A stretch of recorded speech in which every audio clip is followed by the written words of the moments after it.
Becky. Welcome to my channel. Today I have another video all in line with the stockpiling, prepping kind of theme.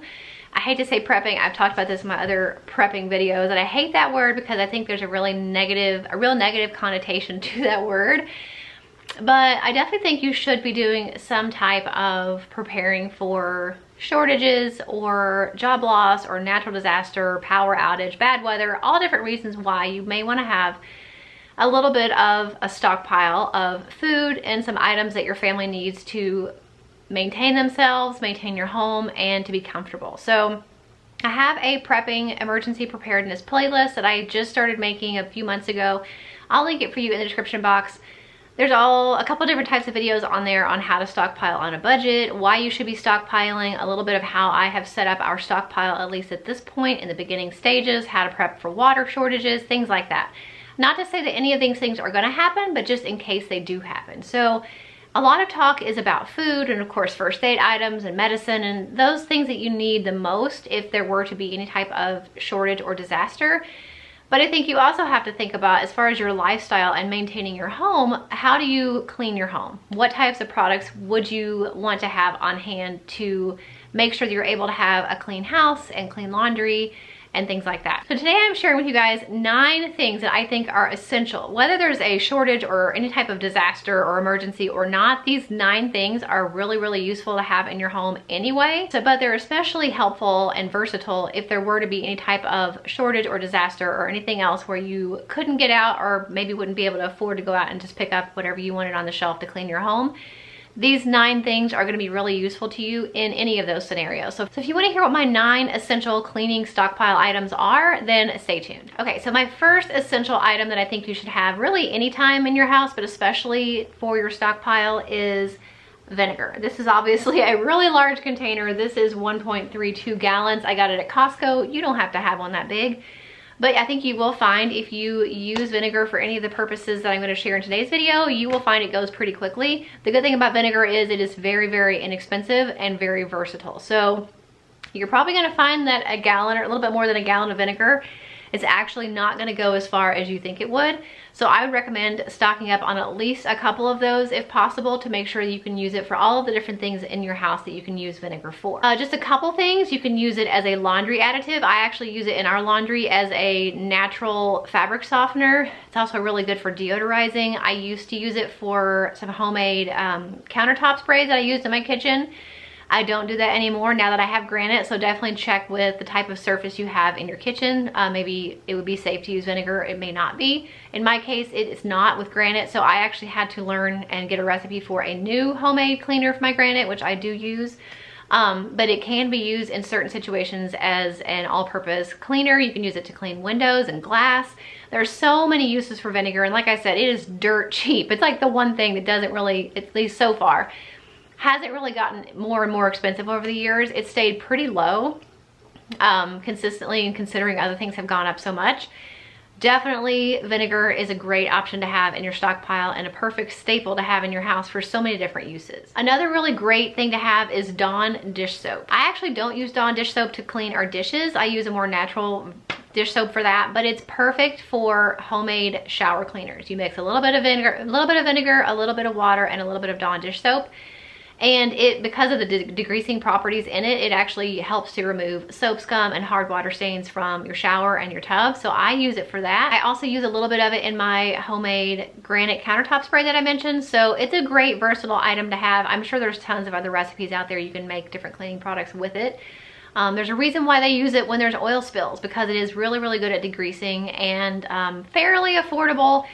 I tend to notice though that it really should be Dawn, like especially with my shower cleaner. I have used the Dollar Tree dish soap before and it doesn't seem to do as good of a job. Even though Dawn is not the cheapest version when it comes to a degreasing dish soap, I think it's probably the best and the most effective, and a little bit of that will go a little bit of a longer way than maybe a cheaper version. So you just have to kind of do a little bit of trial and error, decide on your own kind of, research how it works for you, but it's a great item to have in your stockpile. Also, alcohol. There are so many cleaning products that you can make at home using alcohol, and it's very inexpensive. I actually use it in my granite cleaner. My granite cleaner basically is, and I don't remember the proportions, I'll try to remember to link the recipe below.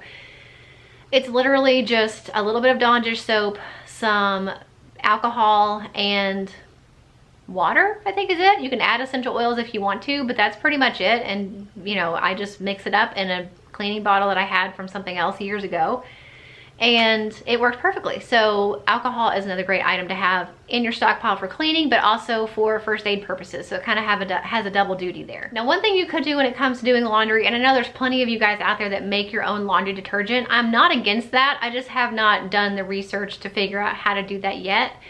But obviously you have to do laundry. Everybody has laundry that you need to wash and keep your clothes clean and presentable. So laundry is a big deal, and laundry detergent can be really expensive. So another alternative to making your own detergent, and if there were to ever be a shortage and maybe you couldn't get detergent or it was not in your budget at the time, would be reusable laundry balls.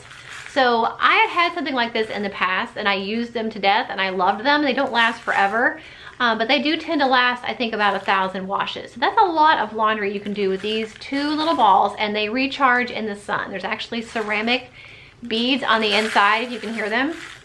And they basically just have to be recharged in the sun. So about every 30 days, 30 washes, you're gonna sit them out in a sunny place, let them kind of reactivate, and then you're gonna be able to use them for another 30 days. So value-wise, these are a great deal because they're gonna last you for about 1,000 washes versus, you know, a detergent bottle that may not last you anywhere near as long but costs like 20 bucks these days. So think about it, look into these. They seem like they would be a scam, but honestly, when I use them, the laundry still comes out smelling clean, the stains are still removed. I haven't had any issues with these or the ones that I used in the past. So definitely thinking they probably do work. It seems like they do, and they're definitely a little bit more of a sustainable option. They're better for the environment, they're better for your wallet, and if there were to be some type of an issue where you couldn't get laundry detergent, these would be a great way to kind of clean your clothes without having to go and purchase any or make any on your own. Also, speaking of laundry, when you're doing your laundry and you're drying your clothes, you can either hang them out on a line, so it might be nice to invest in some type of drying rack system, either for in your house or even in your yard. Just get some clothesline and make your own clothesline to dry your clothes.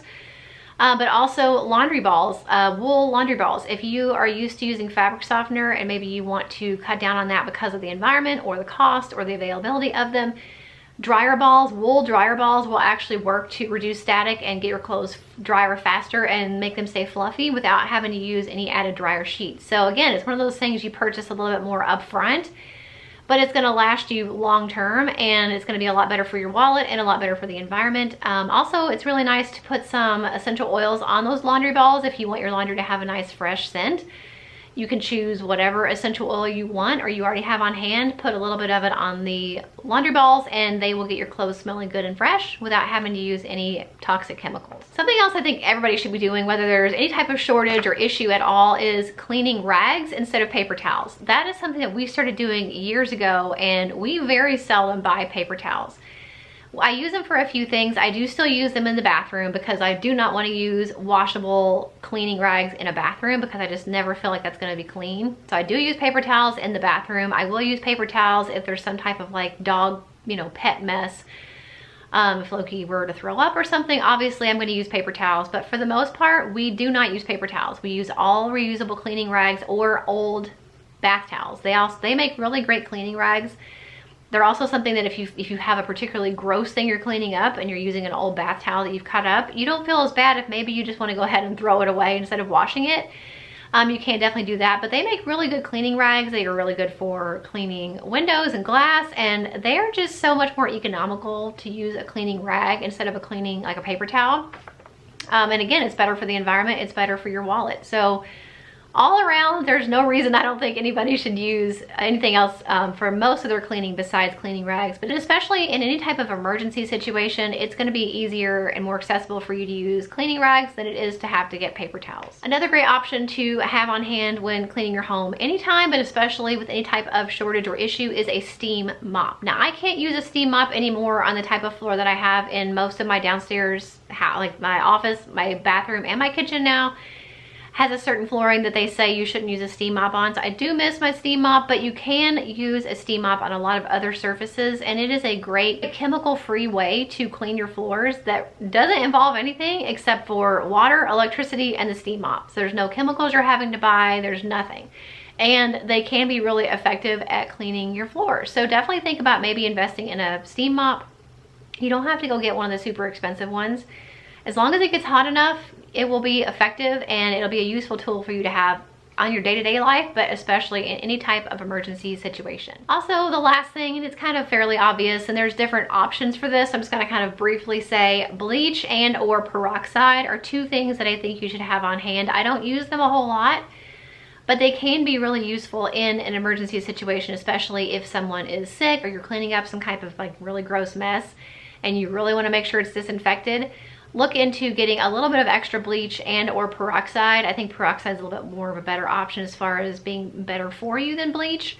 But sometimes at the end of the day, you just need bleach to get up a gross mess. So maybe look into getting a few extra containers of that. I do think that bleach will go bad. I've heard that it goes bad. It's not like something you can inevitably keep on your shelf and never use, but kind of have a stock of. I've heard that you do have to make sure you're using that, you know, within a somewhat of a timely fashion. So if you do stockpile bleach, make sure that you don't get so much that you can't use it before it goes bad. Those are my 9 recommendations of cleaning products and things that you should have in your house anytime, but especially in any type of emergency situation. I really can't think of any reason why you would not ever use these things in your day-to-day life, especially if you are trying to do better about making your own cleaning products, or being a little bit more natural, better for the environment, saving a little bit of money. All of those are good reasons to have these things in your home, but then maybe a little bit of extra of them for your stockpile, because they are gonna come in very handy if you have any type of issue going to the store and getting cleaning products that you need, like the Clorox wipe debacle of 2020.